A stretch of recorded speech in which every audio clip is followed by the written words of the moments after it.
We now know the identity of the people who are buying up land around Travis Air Force Base in Solano County. The San Francisco Chronicle is reporting the land was bought by wealthy investors from Silicon Valley. They told the world they were just building apps. They told Congress they were just platforms. But behind the scenes, America's biggest tech companies were buying something far more powerful than data. They were buying land, entire neighborhoods, entire office districts, entire cities reshaped around their campuses. In some towns, they bought so much real estate that employees joked they were living inside a company town without even realizing it. In others, local governments bent zoning laws to make room for billion-dollar headquarters while residents were priced out of the very places they grew up in. This is the story no one talks about.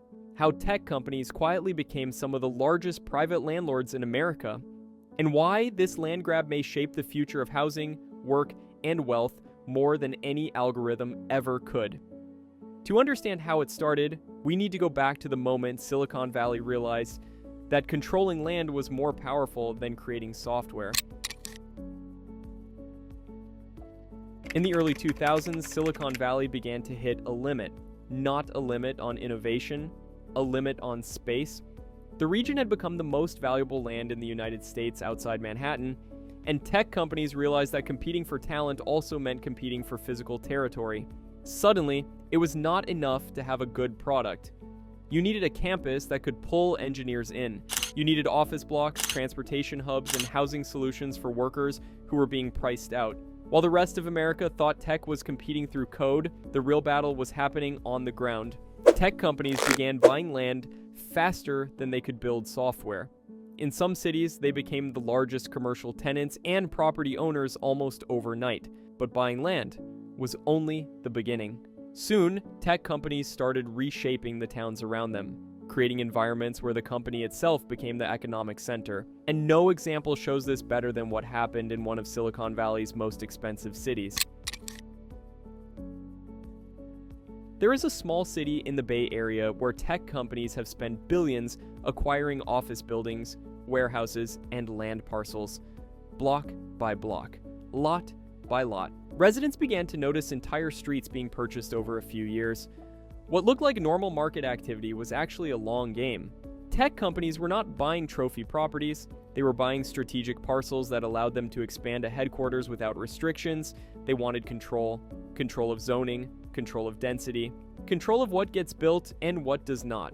In some cases, they purchased aging office parks and replaced them with futuristic campuses. In others, they demolished entire complexes to rebuild urban micro-cities designed around employees. Local governments loved it at first. Jobs, construction, investment. But there was a hidden cost. When the biggest employer in the region also becomes the biggest landowner, the entire economy becomes dependent on a single corporate ecosystem.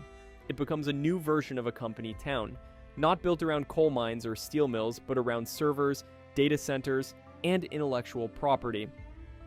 This transformation set the stage for something even more controversial. Tech companies did not just want office space, they wanted to solve housing too. The housing crisis in Silicon Valley reached a point where even six-figure engineers could not afford rent. Tech companies realized that the single biggest barrier to attracting talent was not salary, it was housing.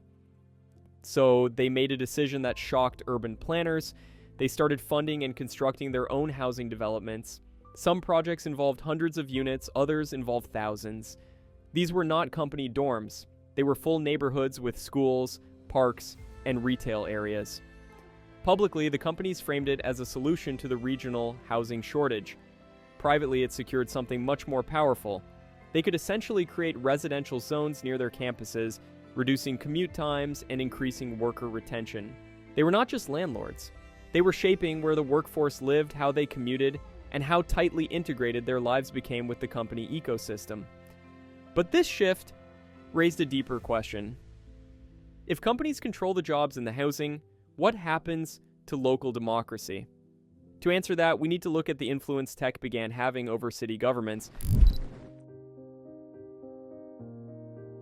As tech companies expanded their real estate footprints, their political influence grew with it. In some towns, the company became the largest taxpayer by an overwhelming margin. This created a subtle imbalance. Local governments depended on them for revenue, residents depended on them for jobs. Developers depended on them for contracts. This meant that zoning decisions, transportation infrastructure, and development approvals often aligned with corporate interests. Road expansions were built around corporate campuses, transit systems were adjusted to move workers more efficiently, parks and public spaces were redesigned around corporate-owned land. In some cases, companies offered to fund public services directly: police budgets, bike lanes, community centers, even environmental restoration.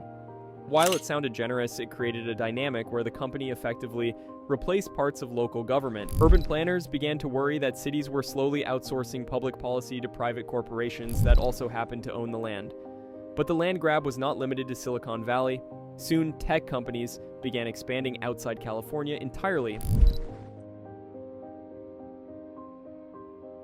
By the late 2000s, tech companies began acquiring office campuses and development sites across the country: Austin, Seattle, Northern Virginia, New York, Columbus, Boulder. Entire regions became satellite hubs. The pattern repeated itself every time. Step 1. Acquire office parks quietly. Step 2. Consolidate operations and begin long-term campus planning. Step 3. Invest in surrounding real estate to control the ecosystem. Step 4. Influence transit and infrastructure development. Step 5. Attract tens of thousands of new workers. Step 6. Watch local housing prices skyrocket. It was the Silicon Valley playbook applied nationwide. The result was a new kind of real estate empire, not built on residential rentals like traditional landlords, not built on malls or industrial warehouses like old corporations, but built on controlling the physical environments where modern tech economies grow. This was not an accident. It was a strategy. And to understand how big this strategy became, you need to look at the most overlooked asset tech companies now control. Behind every app, every video, every cloud service, there is a physical building filled with servers. Data centers are some of the most land-hungry facilities in America. They require huge power lines, water supplies, and security buffers. Tech firms began buying farmland, industrial zones, and rural land near power plants, places no one thought of as valuable. Entire towns in the Midwest, the Pacific Northwest, and the South saw huge parcels of land purchased for one reason: data. These data center expansions required roads, electrical upgrades, tax incentives, and long-term land holdings measured in decades. Towns welcomed the investment, often offering generous concessions. But there was a catch. Once a data center is built, the company effectively becomes permanent. The facility is too expensive to move, too essential to shut down. This gives the company enormous leverage over the region. They are not just a landowner. They become the region's largest utility customer, political influencer, and long-term anchor. It is a new kind of landlord, one who does not just rent buildings, but one who controls data, infrastructure, and territory. This raises the final question: what does all this mean for the future of America? For most of American history, real estate power belonged to oil barons, railroad tycoons, and factory owners. But today, the most influential industrial giants are not digging for coal or laying tracks. They are building campuses, housing projects, transit networks, and data centers. They are shaping cities, they are buying land at unprecedented scale, and they are quietly becoming the landlords of the digital age. This land grab did not happen overnight. It happened parcel by parcel, lease by lease, campus by campus. And now the question is no longer whether tech companies own too much land. The question is what happens when the companies that control the online world also control the physical one? Because in the end, data gives influence, users give growth, but land gives power. And the biggest tech companies in America have been collecting it for years. The story is not about apps anymore. It is about territory, and this is only the beginning.